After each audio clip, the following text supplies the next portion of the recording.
Well, okay, we are back with another video, and this time we're going to take ourselves into a different location, and I want to talk to you a little bit and try to help us get the understanding of what's happening right now in lieu of the New World Order, or things trying to bring about a change. Now, ladies and gentlemen, in order for us to do that, we're going to have a little government 101. And we want to talk about democracy. We want to talk about what is a democracy.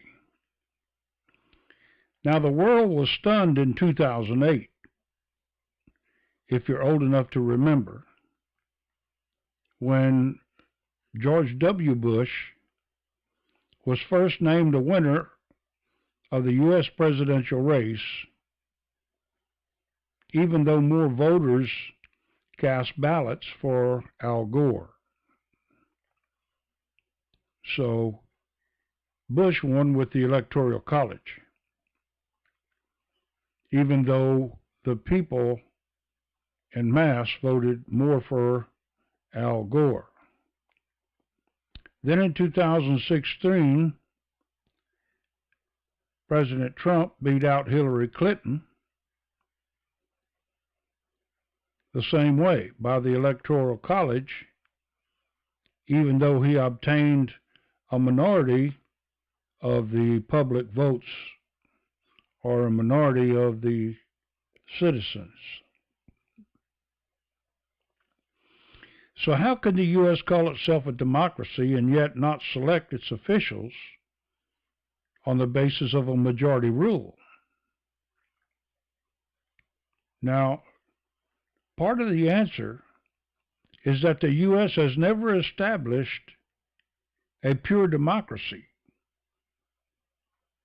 but instead as a republic, where the voters elect the representatives and the electors who make those decisions, whether there has ever been anything close to a pure and total democracy anywhere at any time is certainly, without a doubt, debatable. Now, in ancient Athens, or Greece, where it all started, only male citizens were allowed to vote. It was sort of the same way here when we started, right? That left out well more than half of the population. So in that respect, at least, modern democracies were far more inclusive than ancient Greece. So what's the challenge? Well, the challenge is democracy an efficient system of government? Now, in ancient Athens, or in Greece, which was, by the way, the birthplace of democracy, not only were the children denied the vote, an exception we still consider acceptable even now, but so were the women and the foreigners and the slaves. People of power or influence weren't concerned with the rights of such non-citizens. What mattered, however, was whether or not the unusual system was any good. Was it working for itself or working for the community? That's the question. Was it working for itself or was it working for the community, ladies and gentlemen? So what would be better? To have an intelligent, victorious, benevolent ruling class? Huh? What's better? Number one, to have an intelligent, virtuous, benevolent ruling class, or a society dominated by a mob seeking material comfort for itself. A mob. I wonder, is that something that we can see today? Do we want smart people in the government, or do we want the mob ruling by hate and anger? Now, in contrast with the law-based democracy of the Athenians, monarchy, tyranny, rule by one, dictatorship, aristocrats, rule by the few, were practiced by neighboring Hellenes and Persians. So everybody was looking to the Athenian experiment, but very few people liked what they saw. They wasn't real happy about it. Now, some of the philosophers, orators, and historians of the day, they supported the idea of a one man, one vote, while others, they were neutral to unfavorable. They went, from one extreme to the other. So then, as now, whoever benefits from a given system trends to support it. Right? Now, the historian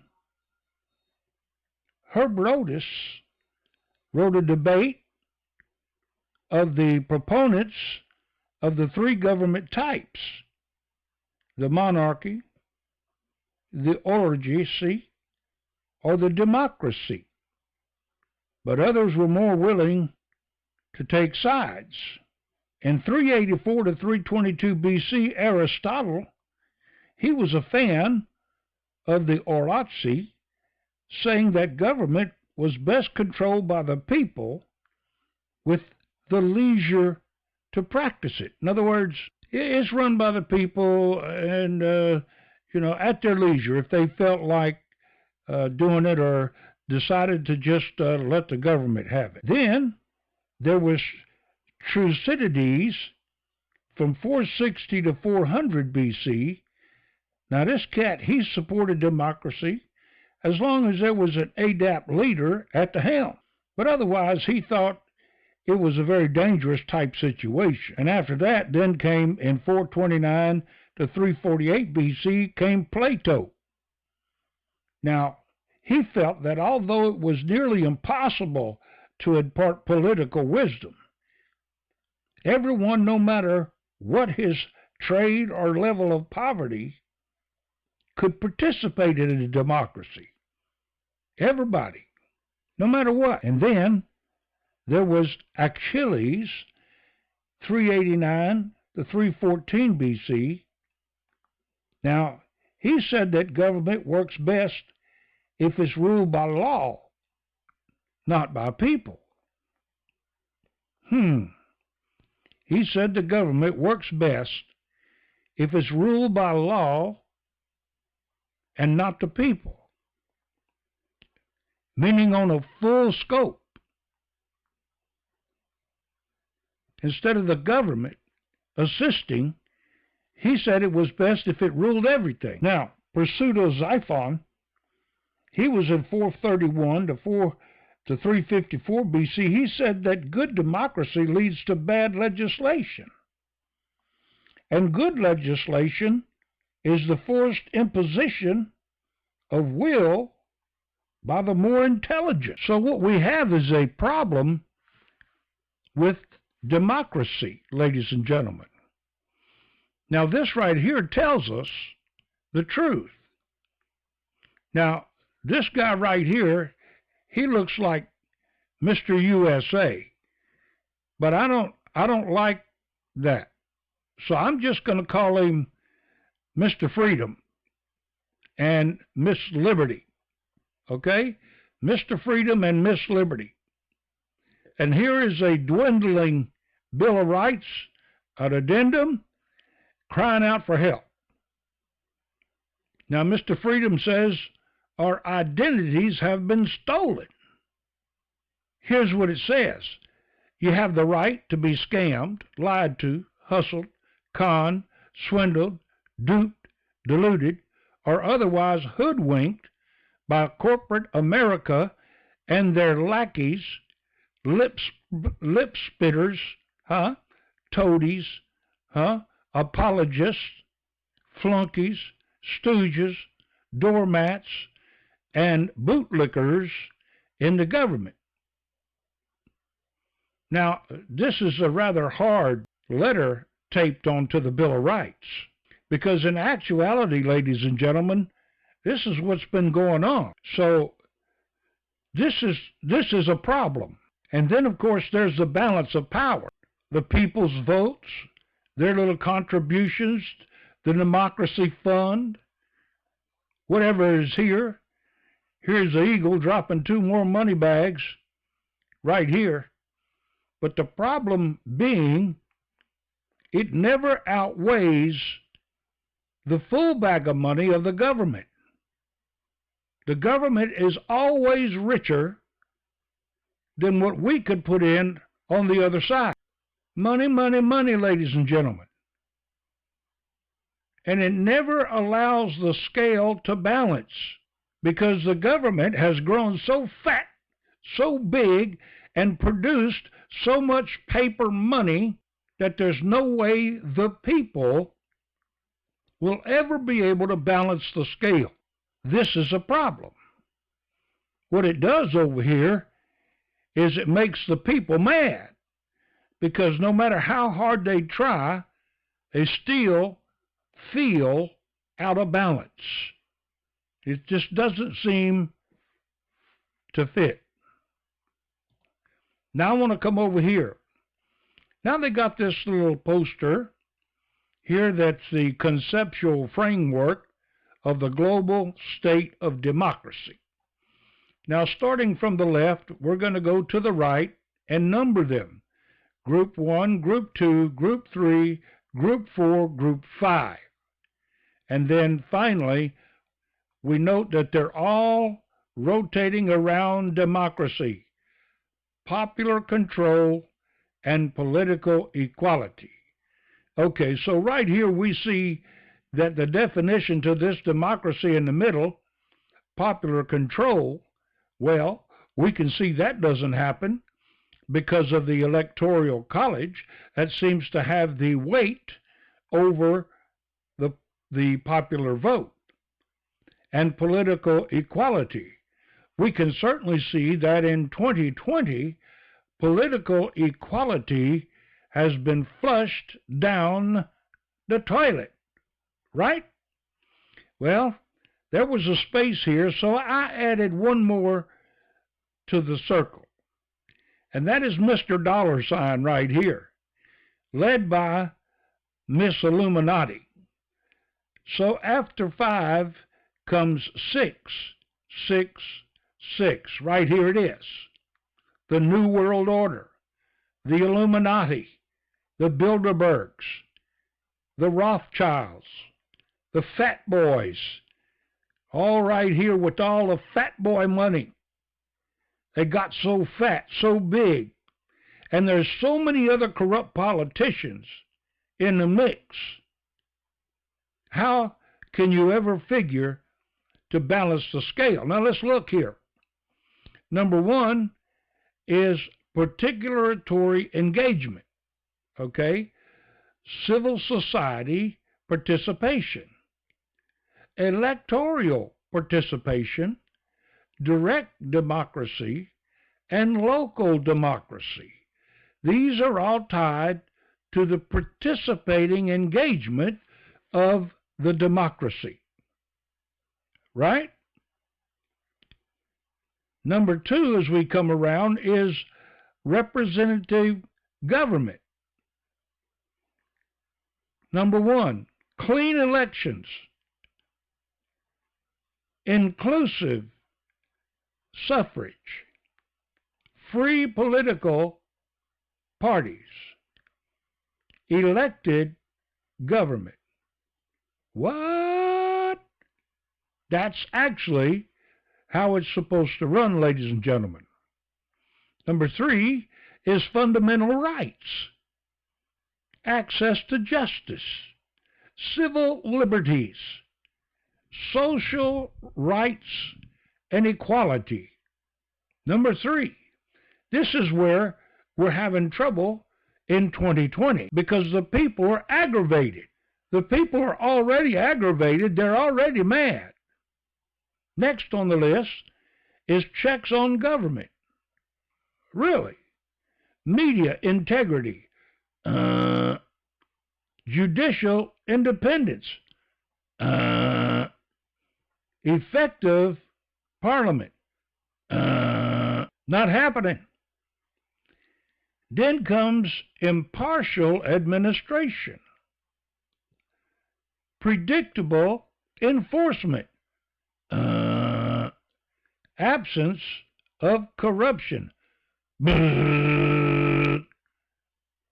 Totally out of control. Why?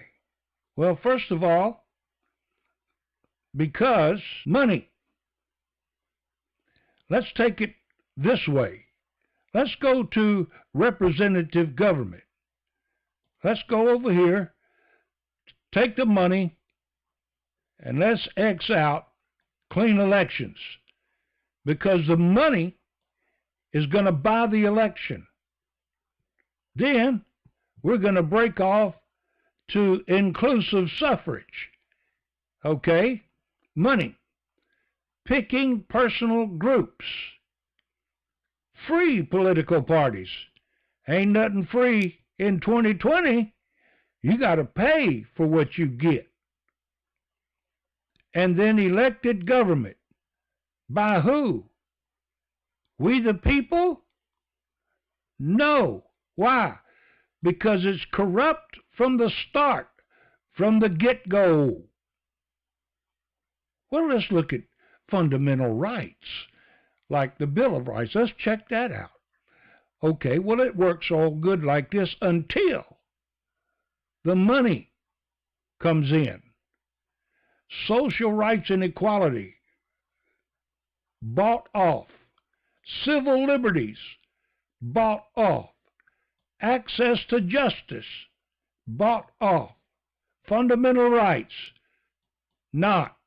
Representative government, not. Participatory engagement, nobody's listening. Then the money comes down to the checks on government. Really? Media integrity, not happening. Money talks. Bull makes programming.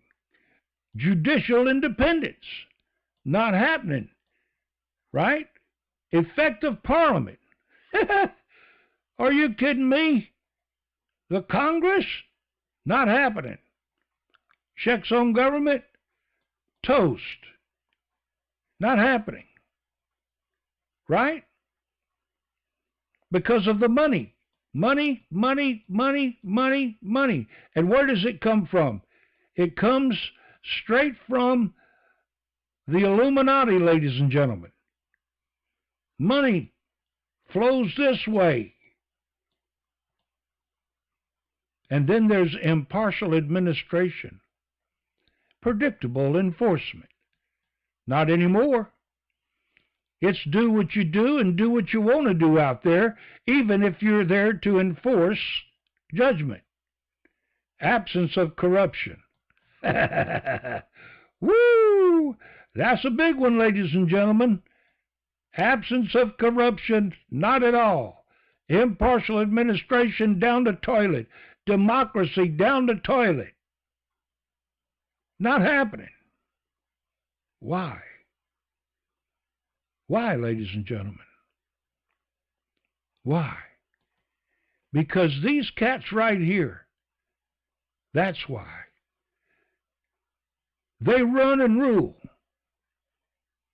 And you know what? It might have started out as Black Lives Matter, but it isn't anymore.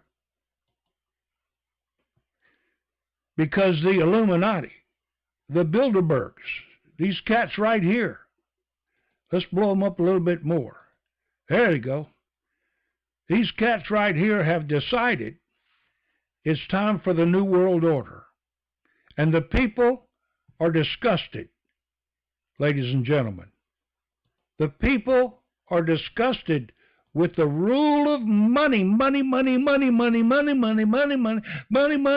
that rules everything. Everything runs by the dollar. Aristocrat. We raise our hands as we the people, but we're told to put our hands down as us the citizens. And those people that are writing, now some of them are still confused and thinking it's Black Lives Matter, but it isn't. It's a fight for the democracy. People are mad. Now, if President Trump wants to drain the swamp, do it right now. He done got snake bit so many times he's scared to do anything. But I say do it right now. Do it now. Start draining the swamp. File some charges. Throw out some subpoenas. Call the Judiciary Committee. How come you're letting people living in this corrupt government? Now, we all know who they are. But how come they're still here? Why? Why are they still here, ladies and gentlemen? Why are they still doing their thing, huh? And we sitting over here. The writing's getting worse. And it's infringing on our liberties and our freedom for those of us who choose to walk and say nothing. Because either we don't care, but I, for one, need answers.